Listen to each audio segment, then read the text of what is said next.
Hi, welcome. I'm Melissa with Handmade by Melissa Rhodes. Today I'm going to show you how to complete a magic ring or magic knot, however you want to call it. So usually how I do this is I hold the yarn over my hand like this. You take your thumb and hold the yarn at your ring finger so you can kind of see where the yarn goes here over your next two fingers.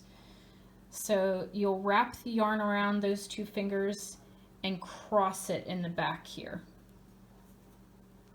And then when you pull it over, you take the hook underneath the first one and pull the back one underneath and turn it around.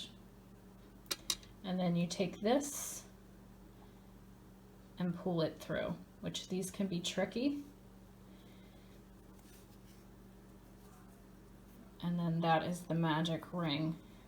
So I always pull the tail out here, and then you can pull it this way, or as you pull the tail, it tightens.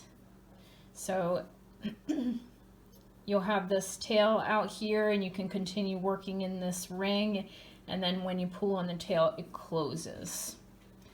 I will complete that one more time for you. So I hold it like this on my hand, wrap it around my fingers, cross it in the back, and when I turn it over,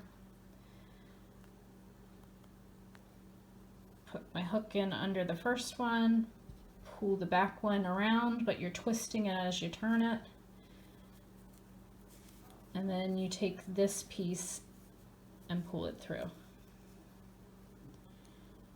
And then you can pull the little tail out here.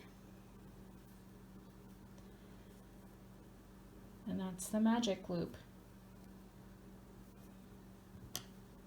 Magic ring. Thank you for watching.